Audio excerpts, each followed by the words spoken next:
Hello everybody, I'm Robin Kelly. A rather belated follow-up to my last video on 5G and a doctor's concern. I've been doing more and more research on this, not just on the science, but also why on earth it is that something that is so clear to many of us that this new technology has not been proved to be safe, why this is such a struggle for us. And I reiterate that we're talking about the precautionary principle, which is basically first do no harm. And I've realized that really 5G is the, let's say, the atmosphere for the machines.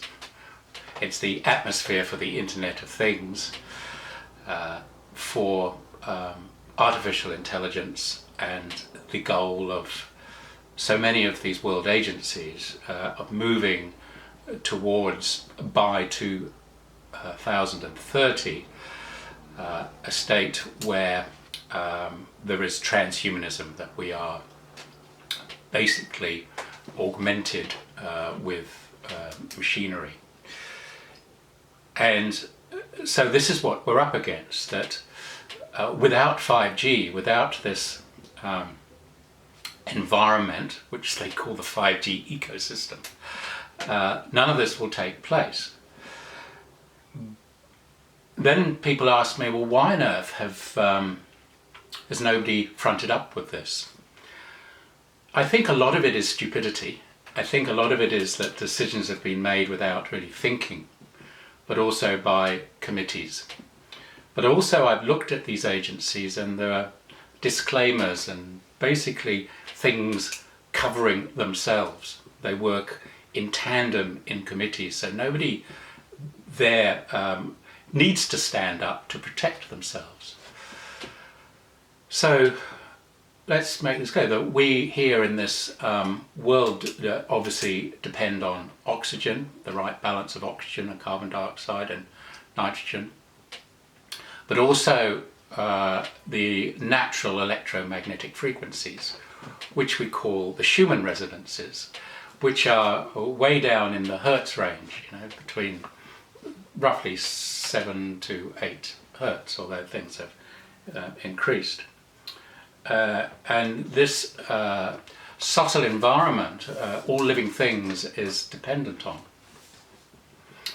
So that is going to be rapidly changing, not least by the fact that thousands and thousands of satellites are being sent into the ionosphere to create a totally different electromagnetic environment, almost like a shield around the world. I thought it was interesting the other day when I thought that in fact the world is being locked in to this shield of magnetic radiation. Not only to set up the machines and the future of robots, artificial intelligence, and possibly us and them being combined, but it also is dangerous to everything else. In some ways it destroys the opposition. So what are we up against? So the future has apparently been decided for us by the powers that be, the global powers that be. And all you have to do is go onto the World Economic Forum site and watch their various videos and descriptions of the Great Reset, and you'll find that this is what's being planned for us. Artificial intelligence, the taking over of jobs. Also, many of you could well have seen that Microsoft has applied for a patent for human energy mining. Now, this isn't science fiction, this is fact, and that in future then it would seem that if machines do the work, then what are we to do and how are we going to be paid? It appears that we're going to be paid through cryptocurrency,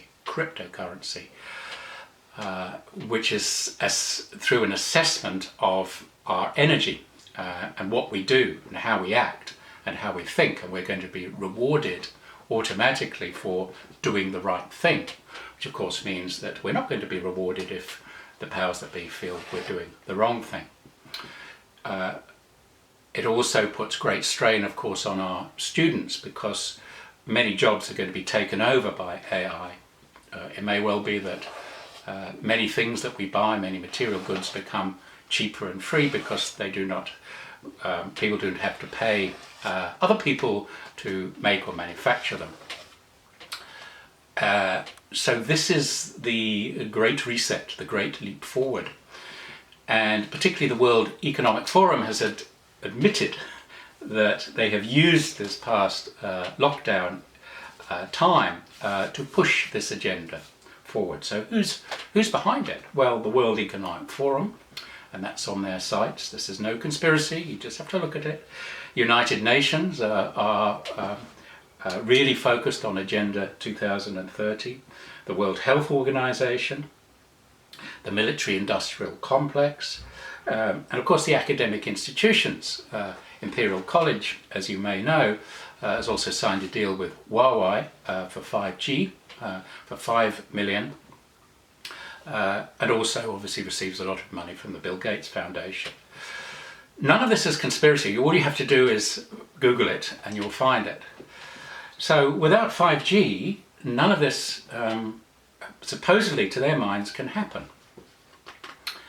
And it's so anybody who starts questioning the health effects is criticised, gaslighted in a very rude way. It also seems to remind them that they haven't done the research. So there's a lot of ego involved. So we do have a window of opportunity.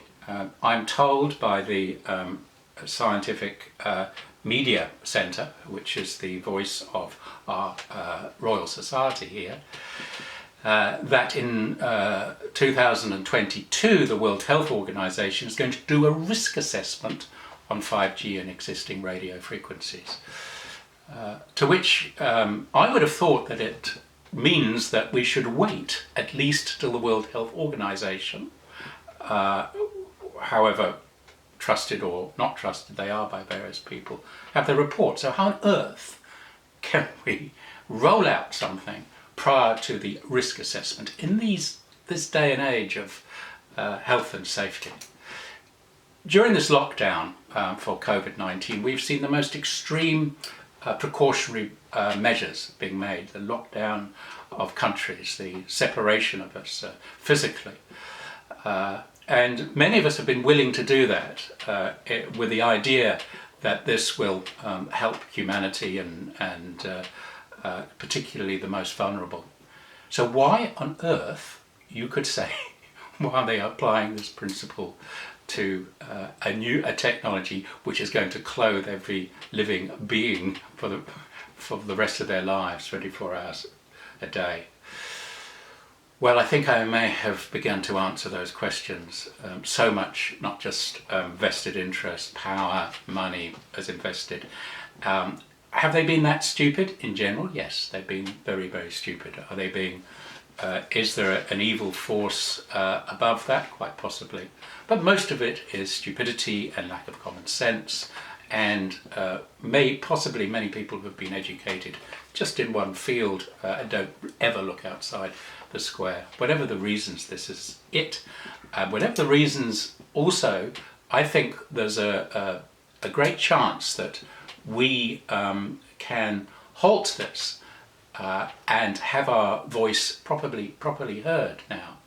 If you look at those particular websites, or you look at those YouTube sites, World Economic Forum, or the big tech companies like Ericsson, whenever they put out some advertisement on social media, you'll find now the naysayers outnumber those who think it's good.